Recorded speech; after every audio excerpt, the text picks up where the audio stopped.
Where is your treasure? A message on prioritizing God over money, faith over greed, and compassion over selfishness. Hello, everybody. This is Parker Pruitt, and thank you for joining me on the Inseparable Podcast. In the Gospel of Luke, chapter 12, Jesus gives some very risky demands to the first century Jews that he was speaking to. He spoke a lot on greed, and for good reason. Greed was extremely prevalent in that time period. People were taking advantage of the poor and not being generous at all with their wealth. And Jesus had a problem with it. He condemned greed, or the love of money, and even said that one cannot serve two masters. You can't serve God while being enslaved to money at the same time. What I want to convey in this episode of the podcast is wherever you put your treasure is where your heart and your soul will also be. Luke chapter 12 verse 33 through 34 says, "Now go and sell what you have and give to those in need. You will be making deposits in your account in heaven, an account that will never be taken from you.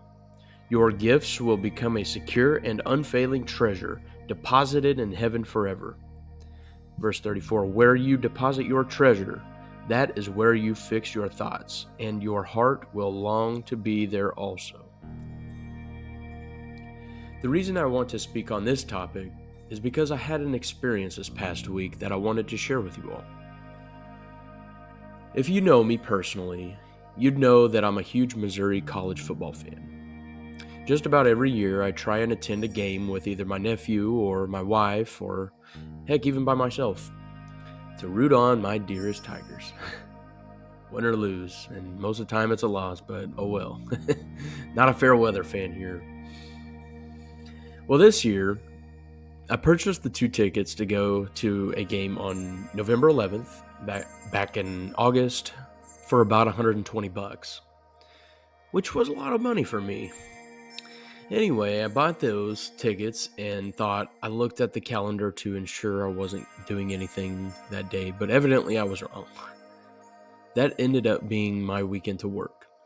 Of course, right? I tried to go to the site where I purchased the tickets from, and naturally they wouldn't simply just refund me my money. No, instead, they gave me the option to resell my tickets, but, caveat, I'd have to wait until I received the tickets in order to do so, which they didn't give me my tickets until 24 hours prior to the game. Well, this ended up causing a bit of stress, as you can imagine. I'm putting in over 12 hours a day of work, and now I've got to worry about this all of a sudden, selling these darn tickets to make my money back. Well, once I received my tickets just the other day, I logged on to the website to sell the tickets, and there were 2 options given to me. I could either sell the tickets for $54 guaranteed, mind you, I bought them for $120, or I could sell them at a price of my choosing. Now, everything inside of me screamed, just cut your losses, you're running out of time, just sell the tickets and take the $54 to ensure you get something back. Well, the other side of me, that natural, greedy, carnal-minded side of me, chose to speak up at the same time. I chose to obey the voice of the enemy instead. A voice that said, you can do better than $54. You can make some serious money here. But what that voice neglected to remind me was they're college football tickets. College football fans are like me, not rich. Well, I took that gambling bait and declined the website's offer. Mind you, a one-time offer. I tried upselling the tickets for around $130. I let it set overnight that night, and then I hurried back to the computer the next morning right before I went to work. Well, as a good story would have it, I had no buyers. I was quickly running out of time, so I ended up just listing the tickets for a mere $40 to get at least something back, as the website no longer offered that $54 guarantee. I sold the tickets minutes later and ended up losing more money than anticipated. I know it might not seem like a lot of money, but the principle stuck with me that entire day. I kicked myself for not knowing better because I did. I knew better than not to be greedy. I've even preached on this very topic before in church. Those who can't do, teach, right? Well, the day really got the best of me that day, and I felt like I had learned a valuable lesson, though. But the Lord still wasn't finished with me, I felt like. As I went home from work that day, I made my way to Chick-fil-A to grab some dinner for the family. To my surprise, the boy taking my order informed me that my order was going to be free of charge. I said, "Say what now?" Man, was that a blessing.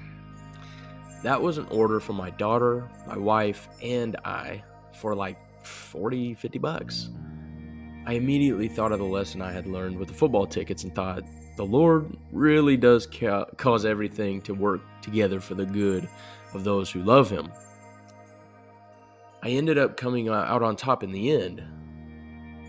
It just made me realize I had come full circle and that God teaches all of us lessons. He just makes it more appetizing and easier to receive for those who take time for Him and love Him and obey His ways. So be a lover of wisdom, guys, and He will teach you in a way that you won't forget, but He'll also restore what might get lost in the process. I let the love of money in my circumstance affect my entire mood that day. I felt shortchanged. I felt wronged. I was irritated at the website.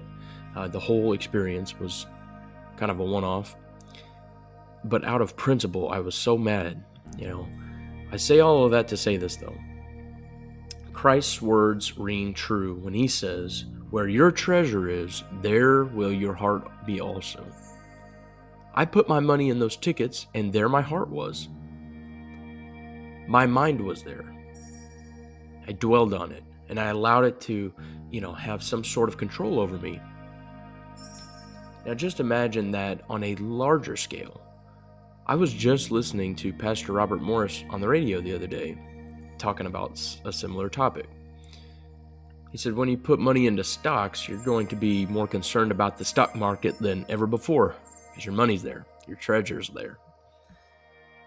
Your mind is going to be on it. You might not have even heard of some of these things you're investing in, but where your treasure is, again, in this case, money, there will your heart also be. So I'm not saying to not invest or buy things you want and have fun. All I'm saying is be cautious about where your money is going. Be cautious about the mental fatigue it might cost you. Mark 8:36 says, "For what use is it to gain all the wealth and power of this world, with everything it could offer you, at the cost of your own life? And what could be more valuable to you than your own soul?" Well, the answer is nothing. Nothing can take the place of your peace of mind and soul. No matter what the enemy lies and promises you, you can't trade it for anything. Invest instead in things of eternal value, such as the church, charity, feeding the homeless, clothing the naked, loving your fellow human being. That stuff lasts forever. All those things that Christ tells us to do, and that is where your heart will also be. Your treasure might not always be money either. Maybe it's your time. Whatever you value is your treasure. Want to know where your heart is? Take a look at where you're spending your time on. Inventory the things you're spending your money and your time on. Ask yourself, is this really where I want my heart to be? Since this is where my treasure is going? And you just might be shocked at where your treasure really is. Well, that's all for this episode, folks. Thank you for listening, and God bless you all. Please don't forget to like and subscribe for more content.